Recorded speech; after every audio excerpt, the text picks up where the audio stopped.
Okay, here we are, Trenny and C, back for another episode. We got a classic malt today. Let's just show you this one.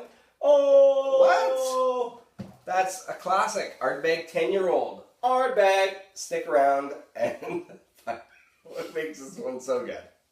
Isla.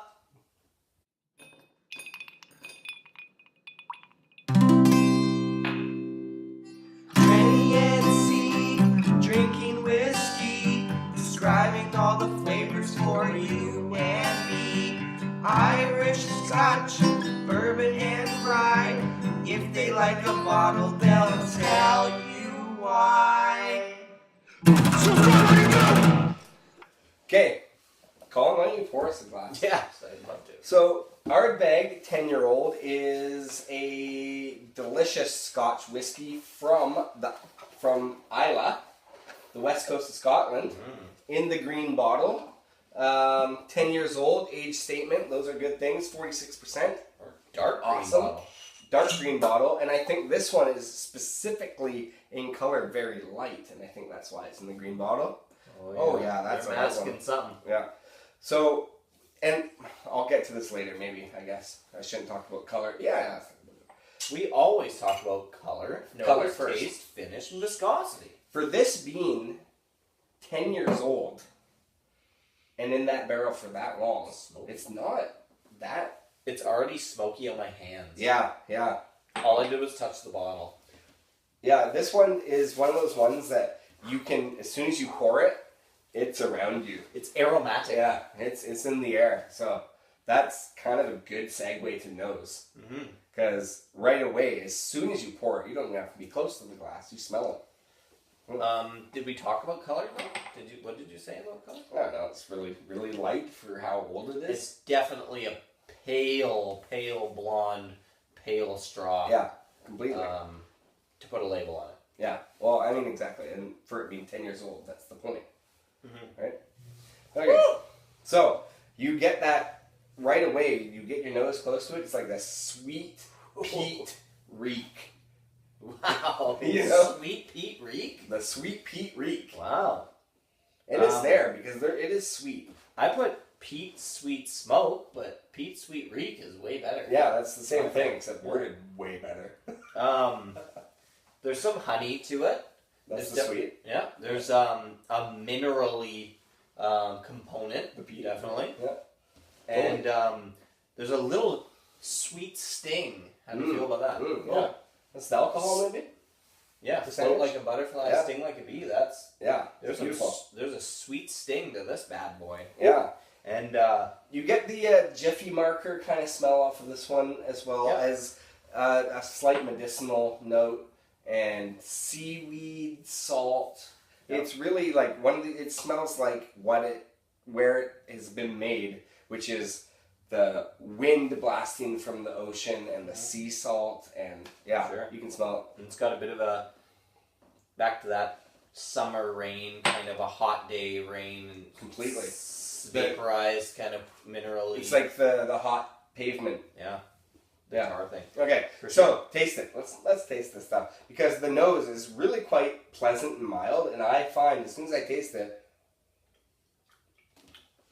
it's huge. It is huge. It takes over your face. It's like malty and grainy to me. There's that grain note for sure. The cereal kind of thing from the malted barley. Malty, grainy, and earthy. Yeah. Sweet honey. A light, like a little bit of a white pepper kind of to it. There is pepper, a little spice to it. Salt and pepper. It also, as it develops on your palate, I'm finding a really like sour cherry kind of thing. Okay. Yeah.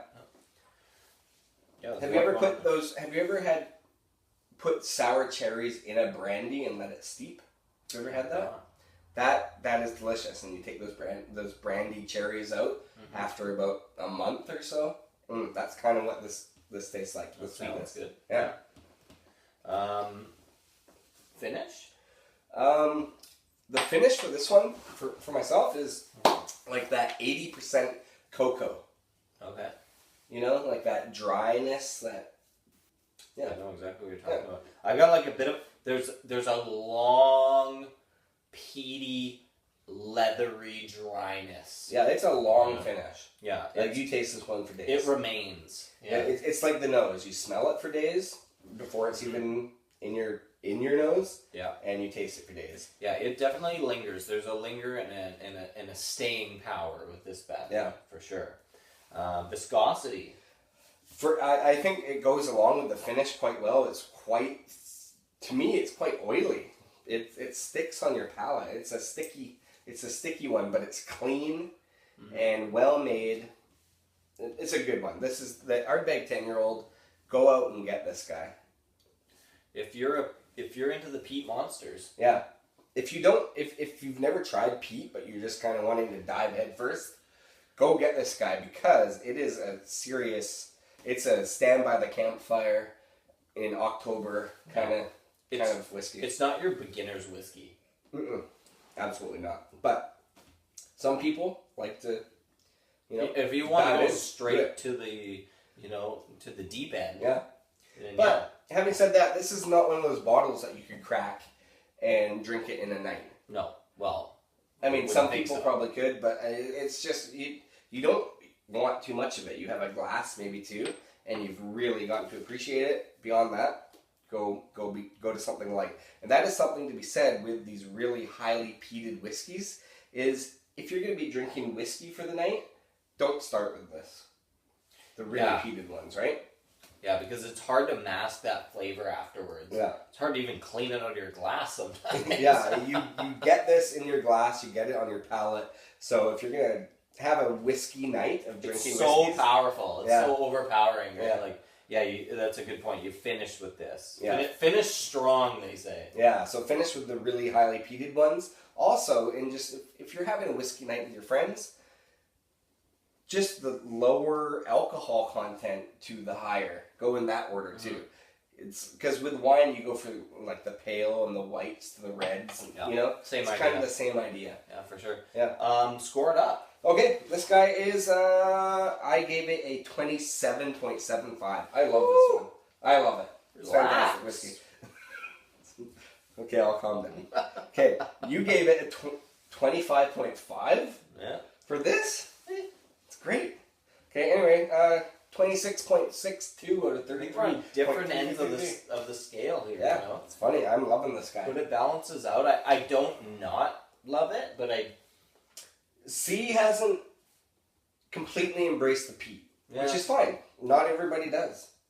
Some people, like myself, it's same with you with the bourbons. That doesn't make you better than No. It's the same with you with the bourbons. Like you want like Booker's, you get a high percentage, and that's the thing that turns you on, in whiskey. Where the heavy peat, where you realize you exist all of a sudden, those are the good ones. The life-changing peatness. Yeah, exactly. Well, either way, it still lands in at the 26.62. So yeah, it's a good one. Love it or hate it, that's where it is. You might think it's below that, you might think it's above that, but that's why you can drink it yourself and make your own score. Yeah, cool. Anyway. Okay, well, join us on trennync.com. Our Twitter is at trennync2. Our Facebook is Trenny. Ansi as the last name. Our last name is Ansi. And I'm sure Instagram's out there. Yeah. We have a Tumblr. I don't think anyone's ever been on Tumblr. I have no idea. Or I wouldn't know if they have. I haven't gone on our own one yet. Yeah, it sucks that bad. Yeah, anyway. But hey, follow us there. Yeah, go to... Okay, cheers. Grab yourself some Ardbeg. Look at this nice, clean, crisp malt. Great. Subscribe.